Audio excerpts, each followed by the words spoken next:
లేరు. మీరు కొంచెం చల్లితే మీ మీద ఇంత బురద చల్లడానికి కూడా రెడీగా ఉన్నారు అందరూ. రైట్ రైట్ శేఖర్ రెడ్డి గారు ఒక చిన్న సబ్మిషన్ అండి. బ్రహ్మనాయుడు గారు ఒక చిన్న సబ్మిషన్ అండి. నేను చెప్పిన తర్వాత వాడు మిగతా వాళ్ళు మాట్లాడొచ్చు. శేఖర్ రెడ్డి గారు చాలా ఘంటాబద్ధంగా మేము సిబిఐకి అప్పజెప్పాము కేసు, మేము జీవో ఇచ్చాము అంటున్నారు. సాక్షాత్తు సుగాలి ప్రీతి గారి తల్లి గారి మాటలు వినండి. సిబిఐకి అప్పగించిన విషయంలో వీళ్ళ చిత్తశుద్ధి గురించి ఆవిడ మాటలు ఒక్కసారి వినండి అని చెప్పడం జరిగింది సార్.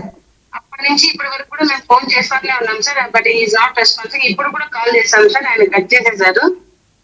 అది జరిగింది సార్. దాని తర్వాత జియోస్ వచ్చిన తర్వాత సిపిఐ వస్తుంది అనేసి కొంచెం కుదటపడినాం సార్. 6 months 8 months అయిపోయిన తర్వాత ఇంకా సిపిఐకి రాలేదనేసి మళ్ళీ మనకి హర్షద్ సారు, తర్వాత బాలసుందరం సారు, ఒక 10-15 మంది దాకా మేమందరము చాలా కష్టాలు పడి అందరి సహాయం తీసుకొని అప్పు చేసి కానీ డబ్బు ఢిల్లీకి వెళ్ళడం జరిగింది సార్. హర్షద్ సార్ చాలా హెల్ప్ చేశారు. ప్లస్ అక్కడికి వెళ్ళిన తర్వాత మమ్మల్ని సిబిఐ ఆఫీస్ లోపలికి రానివ్వలేదు సార్. చాలా అక్కడ కూడా చాలా ఫైట్ చేయాల్సి వచ్చింది సార్. అక్కడ ఒక సార్ ఉండి ఎందుకమ్మా ఇంత కష్టపడుతున్నారు, ఇంత వీల్ చైర్ లో వచ్చినారు అనేసి లోపలికి తెచ్చుకొని పోయి ఏంటమ్మా చెప్పండి మీ సమస్య అంటే, సార్ ఇట్లా జరిగింది సార్, సో అని సార్ నా కూతురికి ఇట్లా జరిగింది, ఇట్లా అన్ని రిపోర్ట్స్ ఉన్నా కూడా ఇట్లా అంత కరెక్టెడ్ అయిపోయి అంత కొల్లుడైపోయి నా పాప కేసు నిర్ణయం చేస్తున్నారు సార్ అని చెప్తే ఆయన ఉండి లోపలికి వెళ్ళి డైరెక్టర్ సార్ తో మాట్లాడి వచ్చి సిబిఐ ఇంతవరకు మన కేసు ఇంతవరకు రాలేదు, కానీ వాళ్ళు ప్రాపర్ ప్రొసీజర్ ఫాలో కాలేదు, ఓన్లీ జియోస్ ఇచ్చినారు. ఆయన అన్న మాట ఏంటంటే this GOs are equal to paper toilet tissue అన్నారు సార్.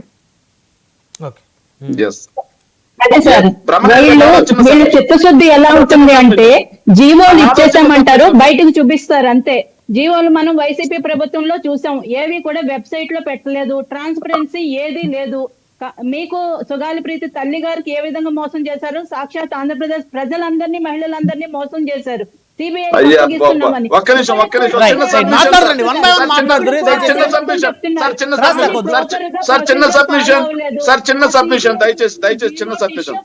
సుగాలి ప్రీతి తల్లి గారు మాట్లాడిన ఆడియో ఆవిడ వినిపించారు. ఒక్క నిమిషం ఆపండి సుజాత గారు,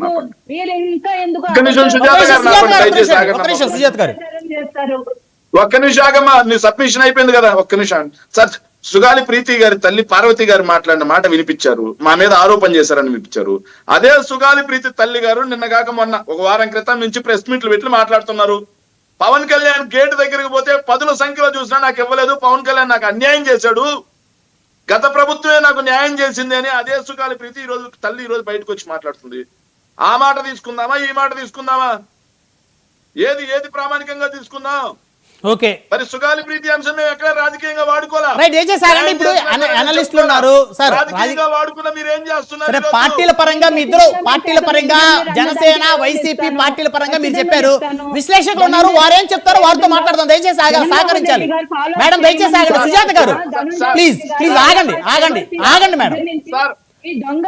శ్రీరామ్ గారు ఉన్నారు మనతో, త్వరగా శ్రీరామ్ గారు వారితో మాట్లాడదాం. దయచేసి ఆగాలి. మీరు పార్టీల తరఫు నుంచి చెప్పారు, అనలిస్టులు ఉన్నారు, వాళ్ళు ఏం చెప్తారు విందాం. ఆగండి సార్, మళ్ళీ వస్తుంది మీకు టైము. శ్రీరామ్ గారు గుడ్ ఈవినింగ్ అండి. నాయుడు గారు ఒకే second, Naidu garu please okay second. Sir Sugali Preethi అంశం వైఎస్ఆర్ కాంగ్రెస్ పార్టీ ఎక్కడ రాజకీయాలు వాడుకోలా, కానీ న్యాయం చేసినా చెప్పుకోలే మేము. ఆడపిల్ల అన్యాయం అయిపోయింది దానికి, కానీ ఆ రోజు అంతలా గగ్గోలు పెట్టిన పవన్ కళ్యాణ్ ఈ రోజు న్యాయం చేయలేకపోతే చేయలేదని ఒప్పుకోవాలి. కానీ రైట్, ఆగండి సార్, దయచేసి ఆగండి.